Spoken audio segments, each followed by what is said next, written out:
Baik teman-temanku sekalian, hari ini masuk pembelajaran kita adab Islami ya buat teman-teman kelas 1B. Assalamualaikum warahmatullahi wabarakatuh. Alhamdulillah rabbil alamin. Wassalatu wassalamu ala asrafil anbiya'i wal mursalin wa ala alihi wa ashabihi wa man sara ala nahdihi wa tamassaka bi sunnati ila yaumiddin. أشهد أن لا إله إلا الله وحده لا شريك له وأشهد أن محمدا عبده ورسوله بلغ الرسالة وأدى الأمانة ونصح الأمة وجاهد إلى الله بإذنه وسراجا منيرا. أما بعد, anak-anakku sekalian yang Pak Rahmat cintai dan Pak Rahmat banggakan, puji dan syukur sama-sama kita panjatkan kehadirat Allah Subhanahu wa taala atas segala limpahan rahmat dan karunia yang Allah berikan kepada kita semua, sehingga pada kesempatan yang berbahagia ini dan yang sekian kali ini bisa berjumpa lagi dengan Pak Rahmat dalam rangka talibul ilm, menuntut ilmu. Karena menuntut ilmu merupakan suatu kewajiban dan keharusan yang dilakukan dan harus juga mulai dari diri kita sendiri untuk senantiasa menuntut ilmu. Nabi sallallahu alaihi wasallam bersabda, "Man salaka tariqan yaltamisu fihi ilman, sahhalallahu lahu bihi tariqan ilal jannah." Barang siapa yang menuntut ilmu, barang siapa yang menempuh suatu jalan yang mana jalan tersebut dia untuk menuntut ilmu, maka sahhalallahu lahu bihi, maka Allah akan mempermudahkan baginya suatu jalan menuju surga. Nah, teman-teman yang berbahagia, walaupun pada saat ini kondisi kita masih pandemi virus corona atau COVID-19, sehingga Pak Rahmat yakin pembelajaran masih kita lakukan di rumah. Dan mungkin sebagian ayah bunda lelah untuk mengajari anak-anak kita semua, anak-anak kaum muslimin. Tapi yakinlah setiap kalimat atau setiap ajaran yang kita ajarkan kepada anak, mudah-mudahan itu akan dibalas oleh Allah Subhanahu wa taala sebagai amal ibadah dan menjadikan itu sebagai penolong kita di yaumul qiyamah. Baik, teman-teman yang berbahagia, kita masuk materi hari ini yaitu adab Islami, ya. Materi kita hari ini yaitu adab Islami. Pembelajaran kita yaitu pada kerapian, ya.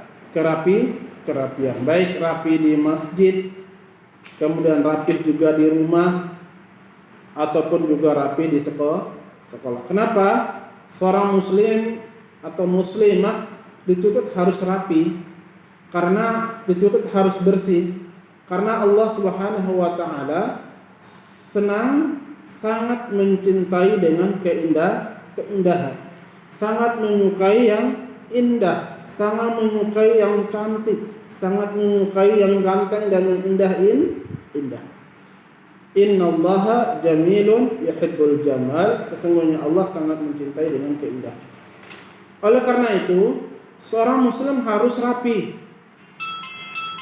harus bersih, baik bersih dari hadas kecil maupun bersih dari hadas besar. Karena rapi atau bersih ini juga akan membantu kita, juga akan membuat kita jadi nyaman dalam belajar, nyaman dalam proses pembelajaran. Di rumah misalnya, ketika anak-anak bapak sekalian habis bermain, misalnya anak perempuan biasanya main boneka, anak laki-laki biasanya main pedang-pedangan, main mobil-mobilan, anak perempuan mungkin main boneka, kemudian masak-masakan dan sebagainya, biasanya berantakan, ya. Tapi anak yang soleh, setelah dia selesai aktivitas bermainnya, bonekanya, masak-masakannya, dia rapih kembali, dia tata kembali sehingga kembali bersih. Nah, inilah ciri-ciri anak yang soleha. Maka rumah kita juga harus bersih, ya, tempat tinggal kita juga harus bersih, Ketika kita bangun tidur juga, tempat tidur kita juga harus kita bersihkan lagi, kita rapikan biar kelihatan indah dan bagus dan indah. Kemudian bekas barang-barang yang sudah kita pergunakan, kita pakai untuk bermain, maka dirapikan kembali. Semua ditata dan dirapi kembali. Kenapa? Karena saya senang dengan rapi. Anak-anak bapak yang saat ini belajar di rumah juga pasti senang dengan yang rapi. Karena rumah yang rapi, tempat tinggal yang rapi akan membuat kita menjadi betah dan nyaman dan betah. Ya, rumah kita rapi akan membuat kita menjadi betah dan membuat kita menjadi nyaman beraktivitas, nyaman di rumah, kemudian nyaman beribadah di rumah, nyaman baca Quran di rumah, nyaman sholat duha di rumah. Di mana saja kalau bersih maka membuat kita akan menjadi nyaman. Tapi kebalikannya teman-teman, anak-anakku sekalian, ya, tempat kita itu kalau kotor, ya, bau yang tidak sedap, maka membuat kita tidak nyaman. Ibadah pun terganggu. Oleh karena itu teman-teman sekalian, seluruh aktivitas di rumah usahakan selalu dengan ditata kembali. Tempat mainannya, ya, bonekanya, mobil-mobilan, semua dirapikan kembali, maka itu akan membuat kita menjadi orang yang nyaman tinggal di rumah. Maka dalam buku ini ditulis dengan baiti jannati, rumahku adalah surga. Ya, rumahku adalah surgaku. Jangan jadi rumah seperti kuburan. Tidak pernah ibadah, tidak pernah baca Al-Quran di rumah, tidak pernah sholat di rumah. Rumah yang tidak baca ayat Al-Quran, rumah yang tidak digunakan untuk melantunkan kalamullah, membaca Al-Quran. Kemudian rumah juga tidak digunakan untuk membaca pengajian, ibadah pelaksanaan sholat, baik sholat yang wajib ataupun sholat yang sunnah, maka rumah tersebut akan banyak penghuninya adalah para syaitan. Ya, rumah yang tidak dibacakannya surah Al-Baqarah, tidak dibacakan Al-Quran, maka syaitan akan makin senang, makin suka dengan rumah tersebut. Maka hiasilah rumah kita itu dengan ibadah. Maka kata Nabi SAW di sebuah hadisnya, beliau bersabda, la taj'alu buyutakum maqabir. Jangan jadikan rumah-rumah kalian seperti pekuburan. Jangan jadikan rumah-rumah kita sebagai tempat, jangan jadikanlah rumah-rumah kita seperti tempat pemakaman. Jangan jadikan rumah sebagai tempat kubur. Kenapa demikian? Karena tempat makam atau kuburan tidak boleh kita baca Quran di atasnya, tidak boleh kita berdoa di atasnya, ya. Tidak boleh kita sholat di atas kuburan. Kenapa? Nabi SAW melarang. Dalam keumuman hadis Nabi SAW pernah bersabda, "Qulul ard masajid illal hamam wal maqabir." Seluruh bumi ini bisa kita pakai, bisa kita gunakan untuk ibadah, untuk masjid, untuk sujud sama Allah. Kecuali dua hal. Yang pertama adalah kamar mandi, toilet atau WC, dan yang kedua adalah pekuburan. Nah, ini menunjukkan kepada kita bahwasanya kuburan bukan tempat untuk ibadah. Kuburan bukan tempat untuk membaca Al-Quran. Tempat untuk ibadah, tempat untuk membaca Al-Quran itu adalah di rumah dan terutama di masjid. Karena masjid adalah Baitullah. Kita harus mengagungkan rumah Allah. Kita harus mengagungkan buyut min buyutillah, rumah di antara rumah-rumah Allah. Begitu juga jangan lupa dengan rumah kita. Ya, rumah kita juga harus kita jaga kebersihannya, kita jaga kerapihannya, dan kita juga senantiasa ibadah di rumah. Buat ayah bunda, buat bunda, buat kakak perempuan, buat tante, buat bibi dan seterusnya, sholat yang wajib 5 waktu atau sholat fardu ain, subuh, zuhur, asar, maghrib, isya, itu wajibnya di rumah. Tapi bagi teman-teman yang laki-laki, bagi ayah, kakak atau abang, maka sholat yang terbaik adalah mereka harus ke masjid. Tentunya kalau ibadah kita di rumah, maka rumah kita juga harus rapi, bersih dari segala macam penyakit, bersih dari segala macam bau, kuman, dan tentunya kalau sudah bersih kita akan menjadi nyaman untuk melakukan ibadah di rumah. Kemudian teman-teman sekalian, kemudian kita masuk pada kerapihan di masjid. Ya, para Ahmad sering menemukan bahkan di sekolah kita di SD Ihtiyah Syafi'i ini, sebagian teman-teman ketika masuk masjid tidak berdoa, lari-larian, ya bercanda, bahkan ada sebagian yang menangis di masjid. Padahal masjid adalah merupakan kepunyaan Allah. Masjid adalah merupakan kepunyaan Rabbul Alamin. Baitullah, rumah milik Allah. Oleh karena itu ketika masuk masjid ucapkanlah, bacalah doa terlebih dahulu. Kemudian masuk menggunakan kaki kanan, keluar menggunakan kaki kiri. Ketika kita masuk masjid ada sunnah yang diambilkan Nabi, yaitu sholat sunnah tahiyatul masjid. Kemudian ketika sampai di masjid, kalau tidak berzikir, kalau tidak baca, baca Al-Quran, diam. Jangan sampai mengganggu orang yang sedang ibadah yang ada di samping kita. Ya, Nabi SAW sangat melarang ya orang yang di masjid tetapi dia membacakan Al-Quran, tapi sayang dia mengganggu saudara yang saat sedang sholat di sampingnya. Oleh karena itu anak-anakku sekalian, masjid harus kita jaga.